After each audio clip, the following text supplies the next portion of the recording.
keyakinan tentang Al-Mahdi ajalallahu farajahu syarif, seperti yang tadi telah saya katakan, bahwa sepertinya tidak relevan.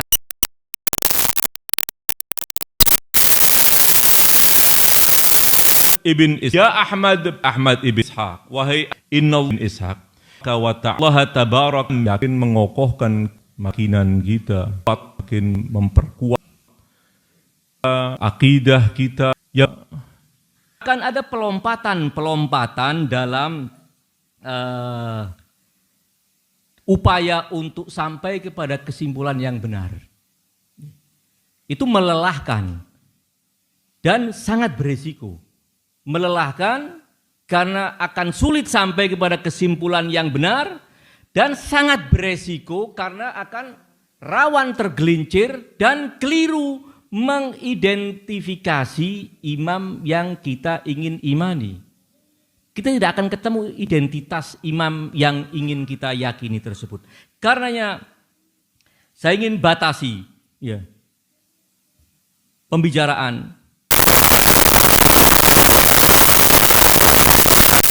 sabda para umat manusia inilah yang menjadi sebab dan utamanya penyela kaumnya adalah muslimin.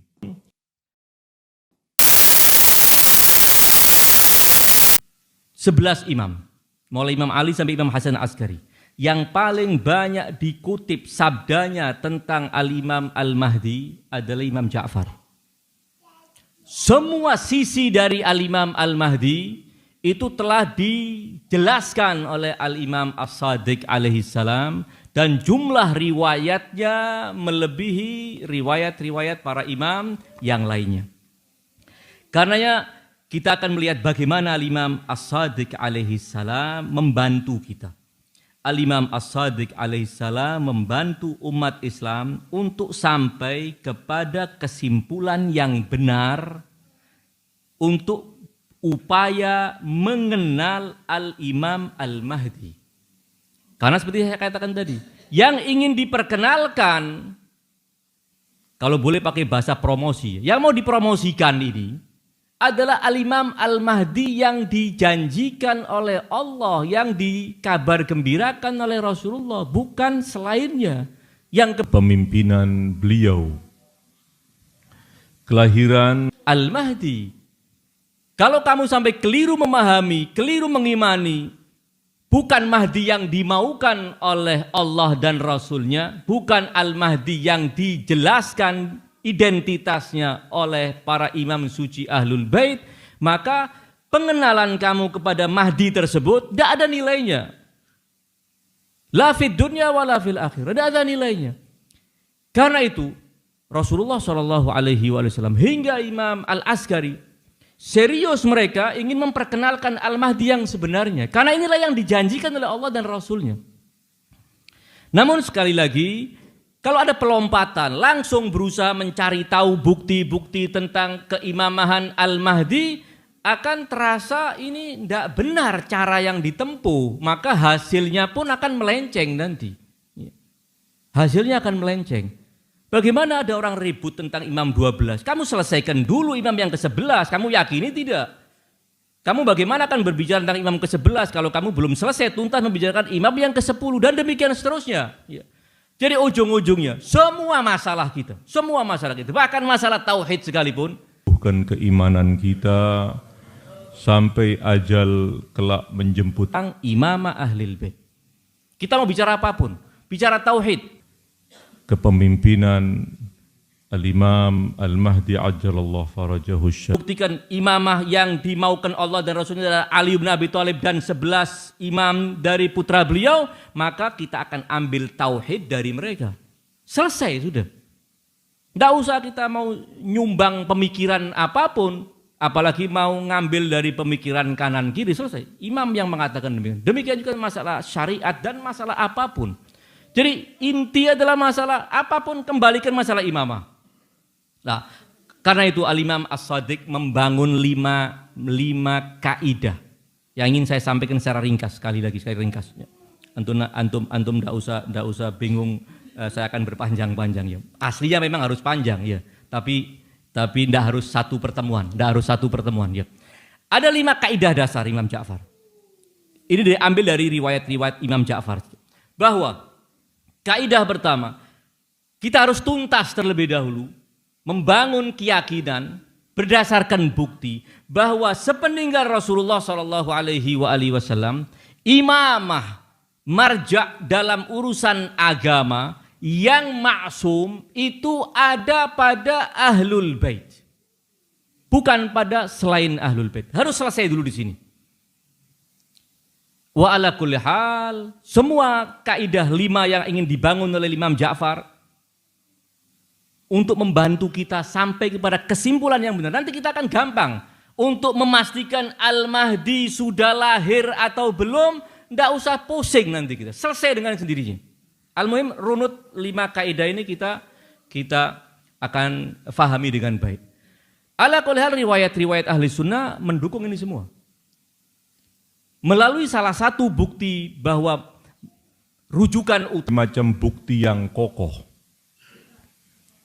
Karena ini adalah keyakinan yang menjadi identitas dan menjadi salah satu bukti yang disepakati ahli sunnah maupun syiah adalah hadis tsaqalain.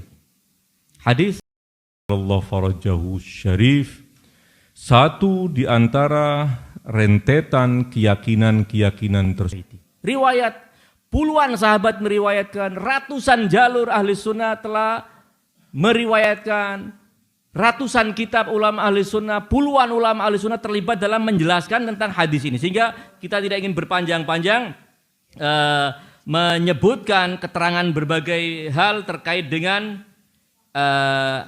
hadis tsaqalain tersebut. Saya cuma ingin membacakan bagaimana Imam Ja'far memanfaatkan, dalam tanda kutip kalau boleh istilah itu dipakai, memanfaatkan apa yang diterima oleh mayoritas kaum muslimin tentang hadis sabda Rasulullah Shallallahu Alaihi Wasallam tersebut. Beliau diantaranya mengecam dan tidak qala Rasulullah Shallallahu Alaihi Wasallam, inni qad taraktu fikumus tsaqalain kitaballah wa ahla baiti. Beliau mengutip sabda kakek beliau Rasulullah Shallallahu Alaihi Wasallam. Beliau bersabda, aku di antara perhatian besar yang disampaikan oleh para ulama kita adalah baitihi alaihi salam. Kamilah ahlu bait Nabi. Imam Ja'far memanfaatkan apa yang disepakati oleh kaum muslimin. Ketika ada riwayat lain, ada yang bertanya, karya-karya telah ditulis sepanjang lebih dari 1000 tahun. Para ulama kita terus menulis tanpa henti, mengembangkan berbagai macam bukti untuk membentengi para pemeluknya dan sekaligus memberikan penjelasan dan pembelaan kepada pihak-pihak yang masih mempermasalahkan dan mempersalahkan keyakinan-keyakinan khas tersebut. Tentang Al-Mahdi ajalallahu farajahu syarif, saya ingin cepat-cepat pindah berbicara dari tentang dinamika berbagai dinamika yang alami oleh tema iman secara umum, mamah secara. Saya ingin kepada tema langsung masuk Al-Mahdi farajahu. Para wasi Rasulullah sallallahu alaihi wa khassahum bihi min khiyaratih, dan karena Allah telah mengkhususkan untuk mereka orang-orang pilihan Allah al-ithna imami al-mahdi asyari, bukan ya di yang lain. Yang ini kita bicara yang penting untuk dengan ayat atiullah wa atiur rasul wa ulil amri minkum. Kemudian beliau juga mengutip ayat wa man yuti'ir rasula faqad ata Allah. Bukan oleh Rasul yang dijanjikan kita yakin Allah adalah Mahdi yang ini, bukan oleh kelompok diyakini oleh kelompok lain. Atiullah wa atiur rasul wa ulil amri minkum. Itu tentang tema kait dengan ajar Allah. Tema Al-Mahdi ada 2 farajahu syarif. Pemimpin siapapun termasuk ulil amri. Sementara Imam Ja'far mengaitkan ayat ulil amri sebagaimana dalam riwayat-riwayat lain mengaitkan ayat tathhir dengan hadis tsaqalain untuk mengunci. Jangan sampai orang memaknai hadis tsaqalain untuk makna selain para imam suci Ahlul Bait. Ini yang terkait dengan hadis tsaqalain yang imam ingin mengatakan bahwa kalau kamu ingin mengenali Al-Imam Al-Mahdi, imam ke-12, maka awali penelusuran kamu, awali bangunan ideologi dan keyakinan kamu dengan tuntaskan terlebih dahulu keyakinan tentang siapa rujukan yang sah yang diizinkan oleh Allah menjadi rujukan kita dalam agama. Mereka tidak lain adalah para imam suci Ahlul Bait berdasarkan bukti-bukti yang diterima oleh ahli sunnah juga. Ini dan riwayat hatta ulama ahli sunnah keyakinan tersebut. Para ulama dan ahli sunnah seperti Ibn Hajar dalam kitab As-Sawa'iq mengatakan berdasarkan hadis tsaqalain bisa ditarik sebuah kesimpulan. Mereka perhatian mereka keahlian mereka tutup untuk buku menulis buku tentang itu. Kita menemukan buku yang bukan yang bertajuk Mahdi Imam Al-Marajjahu Ajjalallahu semua syarif dengan yang terkait hal utamanya dengannya dan terkait dengan sosok beliau iban beliau kegaibah itu telah oleh para ulama dibuktikan zaman kita sejak bahkan ghaibas sughra sejak zaman sughra al-ghaibas kita telah para ulama untuk berkarya hal itu. Kita temukan kitab benar menyebut satu contoh segera 12 pemimpin tidak lebih tidak kurang berdasarkan riwayat-riwayat ahli sunnah. Sangat banyak riwayat-riwayat ahli sunnah. Bukhari meriwayatkan, Muslim meriwayatkan, semua ulama ahli sunnah meriwayatkan tentang jumlah 12 pemimpin yang akan memimpin umat sepanjang zaman hingga hari kiamat. Ini harus selesai kita yakini berdasarkan riwayat-riwayat ahli sunnah juga ada. Namun Imam Ja'far di sini ingin Syarif dan tema sentralnya kitab itunya dalam imam itu diseret ke sana kemari. Kebingungan. Jumlah pemimpin Bani Umayyah saja lebih dari bukunya adalah walaupun judul Baluddin wa Kama Ya'mah wa Tamamun buku-buku imamnya sudah ratusan orang kan kebingungan. Maka mereka mulai pilih-pilih yang ini ghaibah dengan judul semisal yang sekarang adalah yang saya bawa tulisan Pak Syekh Taif Tusi Syekh rahmatullah alaih. Andalkan untuk menjayakan agama 12 imam adalah haula itu. Kenapa? Ya karena memang dengan judul yang ghaibah yang sama dan Rasulullah tentangnya cukup gamblang. Tetapi mereka yang membuat kondisi para ulama yang ditulis oleh panggung tema kita pasti karena sekali lagi ini tema ini adalah inti yang sangat dan catatan kecil semua kecil untuk kita meyakini yang tidak kini imam tidak nyata bertanya kegaibannya tentang Al-Mahdi dan Al-Imam Rajahu Syai'ajallallahu hak tidak punya tentang untuk bertanya. Imam setelah Nabi kita adalah 12 imam nujaba permainan cerdas dalam mereka yang dengan terkadang sok mempertahu tanyakan dan tidak usah kita hal-hal bicara tentang Ta'ala man naqqasa minhum wahida. Siapa yang mengurangi dari 12 membicarakan tentang jarakan tentang imamah. Mahdi adalah karena al-imam dia adalah al-mahdi maka al-imam untuk inilah dia telah keluar dari agama Allah. Walam yakun min wilayatina ala syai dan dia tidak termasuk dalam wilayah kami sedikit pun. Imam Ja'far akan tema-tema bicara kepada yang lain. Bahwa tema ikhwan sekalian adalah al-ghaibah. Tema yang ayah beliau dari Al-Imam As-Sibit Al-Hasan Al-Mujtaba. Beliau mengatakan demikian. Al-Imam Al-Hasan sa'altu jaddi Rasulullah sallallahu alaihi wa alihi. Aku bertanya kepada kakekku Rasulullah anil a'immati ba'dah, tentang para imam sepeninggal beliau nanti. Serius betapa kegaibusnya masa Mahdi bukan al-Imam buat kita. Israel, para imam sepeninggalku, sejumlah nuqaba, para pemimpin yang ditunjuk oleh Allah, Oleh para imam suci ahlul. Kan awali dari saya kitab Al-Ghaib. Allahu ilmi wa fahmi. Allah telah memberikan kepada mereka ilmu dan kefahamanku. Wa anta minhum ya Hasan. Dan engkau salah satu dari mereka itu wahai Hasan. Alaihal, riwayat-riwayat dari Imam Ja'far terkait dengan hal ini sangat banyak. Saya akan batasi menyebutkan cuma 2. Ya.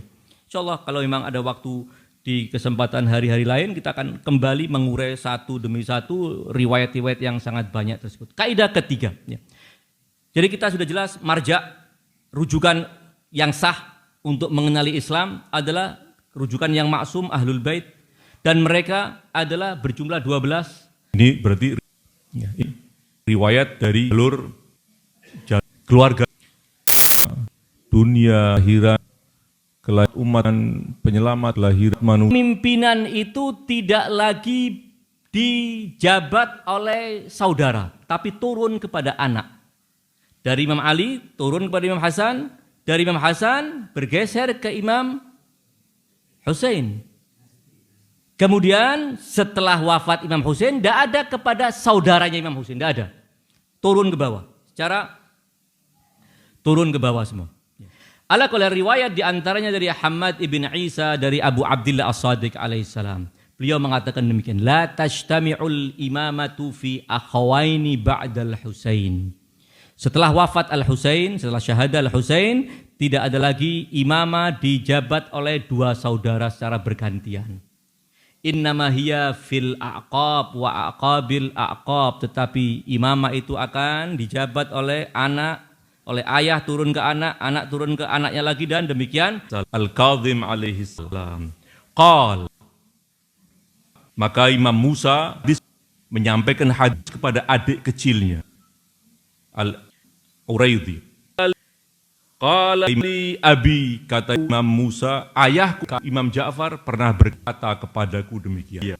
Ya bunayya, wahai anakku, idza fuqidal khamisu min waladis sabi'i minal a'imma, jika Ngobrol, dia punya keyakinan imam dari putra imam ketujuh Imam ketujuh berarti Imam Musa Al-Kadhim, cucu kelimanya dari Musa Al-Kadhim, kalau fuqida tidak lagi bisa ditemui oleh umatnya, tidak lagi bisa ditemui seperti para imam sebelumnya.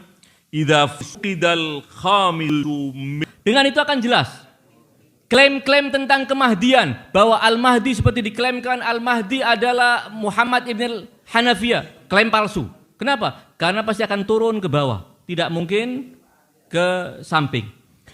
Dengan itu kita akan jelas bahwa seperti saya katakan tadi, Al-Mahdi pasti dari keturunan Al-Imam Al-Husain alaihissalam. Kaidah keempat, ringkas ya, bahwa bumi tidak akan pernah kosong dari seorang imam kelima putra akan tujuh yang tadi telah kita baca ya. Ini kaidah bukan cuma kaidah yang diyakini oleh Syiah, hatta ahli sunnah sebenarnya disadari atau tidak, diketahui atau tidak, meyakini yang demikian. Seperti pernah saya sampaikan mungkin di majelis ini, ketika menjelaskan hadis riwayat Bukhari yang mengatakan bahwa nanti ketika Al-Mahdi mau memimpin sholat subuh, Allah turunkan Nabi Allah Isa, kemudian Imam Mahdi merasa ada sosok yang turun, beliau mundur untuk mempersilakan Nabi Allah Isa memimpin menjadi imam sholat. Namun Isa kemudian mengatakan, tidak, sholat ini disiapkan untuk kamu sebagai imamnya. Maka Imam Mahdi yang memimpin sholat waktu itu. Karena Imam Mahdi kita yakini Allah perbantukan Nabi Allah Isa, Allah perbantukan Khidir untuk menjadi pembantu Nabi Allah, pembantu Imam Al-Mahdi ajalallahu farajahu syarif dalam melaksanakan tugas besar beliau. Alaihal Ibn Hajar Al-Asqalani ketika mensyarahi hadis itu dalam Fathul Bari, kitab syarah Bukhari, mengatakan berdasarkan riwayat ini, salah satu kesimpulannya adalah apa? Bahwa bumi tidak pernah kosong dari hujjah Allah berdasarkan pendapat yang benar indana. Ahli sunnah berarti. Berarti hatta ahli sunnah meyakini yang namanya bumi tidak boleh kosong dari hujjah Allah. Cuman karena tidak terkawal keyakinan itu dengan baik, maka keyakinan itu kemudian tidak merakyat hatta di kalangan ulama mereka. Apalagi di kalangan awam. Dan dampak diantaranya karena tidak terkawal maka muncullah pemahaman-pemahaman yang tidak bertanggung jawab tentang konsep hujjah Allah itu. Maka ada keyakinan-keyakinan tentang kewali-walian tertentu yang hidupnya di alam awang-awang sana. Itu berangkat dari keyakinan yang tidak tuntas ini sebenarnya, tidak terkawal dengan baik. Riwayat yang disebutkan oleh Syekh Tusi terkait dengan kondisi yang akan terjadi dan dialami terkait dengan dampak yang tidak bisa dielakkan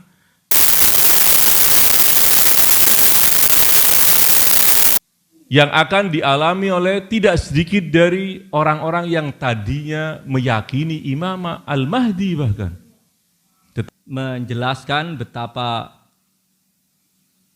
penting orang yang di masa kepemimpinan Al-Imam Al-Mahdi, imam yang ke-12 ini, kita mengimani dan menanti kemunculan dan kehadiran beliau untuk memimpin. Ini sekali lagi menjadi peringatan yang cukup serius buat kita, bahwa kita bisa jadi akan mengalami hal yang cukup mengerikan tersebut. Kita akan coba lihat riwayat yang lain lagi yang ingin saya bacakan. Bahwa ada riwayat panjang dari ayah Al-Imam. Kita pasti akan sampai kepada kesimpulan bahwa mau tidak mau bahwa imam kita sekarang adalah imam yang ke-12. Dari mata rantai yang tidak terputus dari imam yang ke-11. Karena imam 1 sampai imam ke-11-nya sudah jelas ada. Riwayat-riwayatnya pun mendukung Sunni maupun Syiah. Ya. Lalu kalau kita katakan sampai imam ke-11 kemudian imam 12. Ibni Ali, pada suatu hari aku menemui Imam Hasan Al-Askari, Abu Muhammad alaihi salam. Wa ana, sejak awal kedatangan saya bertamu ke rumah beliau di Samarra, ingin bertanya tentang siapa imam yang akan menggantikanmu nanti kalau kamu.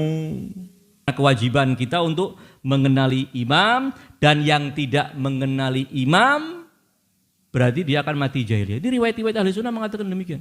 Walaupun kemudian mereka asal faqala li mubtadi'an, justru saya ada imam.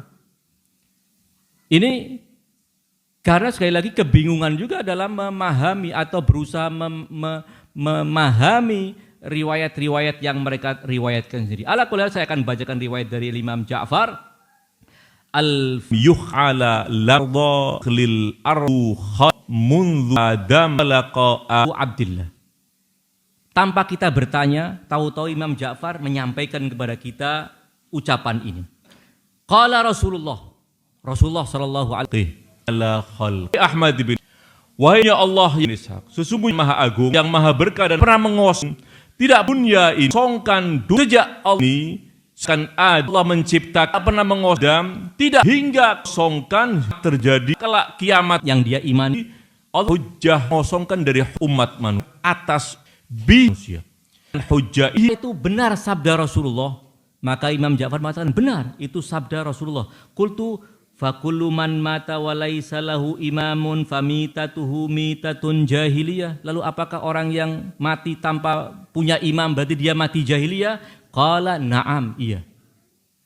Ala kulli hal Imam Ja'far tidak bersabda, tetapi beliau mengutip dari Rasulullah Shallallahu Alaihi Wasallam. Sehingga melalui di 5 kaidah ini, kalau kita cermati, kita fahami dengan mendukungnya dengan bukti-bukti yang cukup, maka kita akan selesai untuk memastikan kita tahu riwayat sejarah yang menyebut Imam Mahdi sudah lahir atau tidak ada riwayat sama sekali.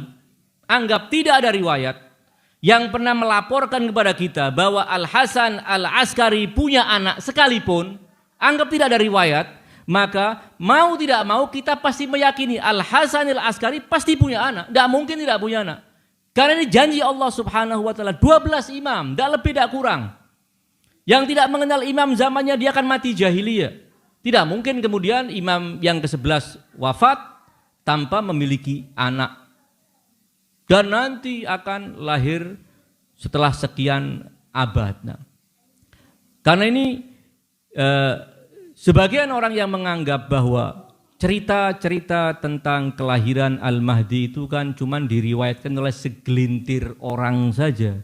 Sehingga patut dicurigai, bahkan patut diragukan tentang kevalidan riwayat-riwayat tersebut. Ketahuilah ikhwan sekalian bahwa riwayat tentang Al-Mahdi ajalallahu farajahu syarif ini lebih dari 2000 riwayat. Kita bisa bayangkan lebih dari 2000 riwayat. Lalu apakah kita masih mau meragukan tentang sosok yang terkait dengannya dan semua yang terkait dengannya, tentang kelahirannya, tentang namanya, tentang kegaibannya, tentang apapun terkait dengan Imam Mahdi, ada lebih dari 2000 riwayat. Yang menyebutkan bahwa dia adalah imam ke-12 dari 12 mata rantai imam, sekian ratus riwayat. Yang menyebutkan bahwa dia adalah imam ke-9 dari keturunan Al-Husain, ada sekian ratus riwayat.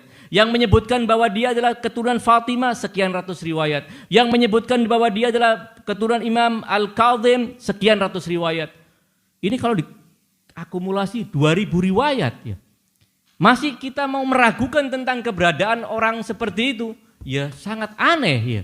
Kita aja percaya banyak orang yang katanya hidup di zaman Nabi, padahal kalau kita mau telusuri dokumen-dokumen sejarah yang berbicara tentang dia mungkin sangat sedikit, tapi kita percaya.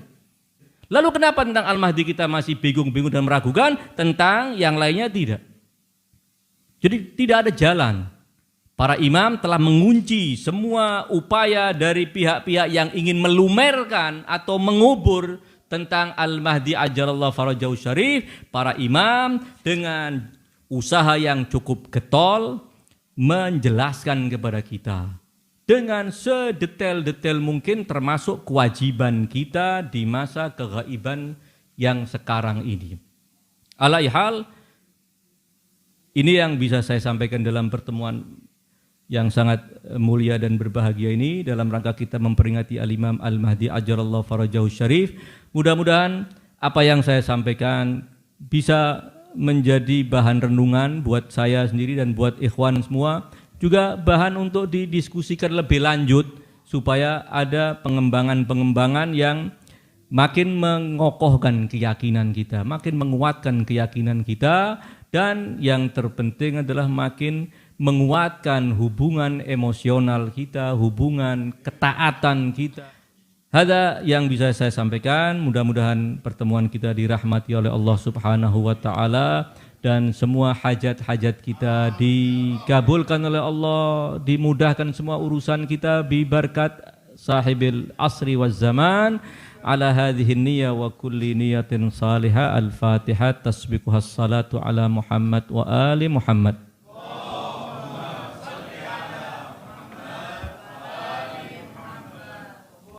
Assalamualaikum warahmatullahi wabarakatuh.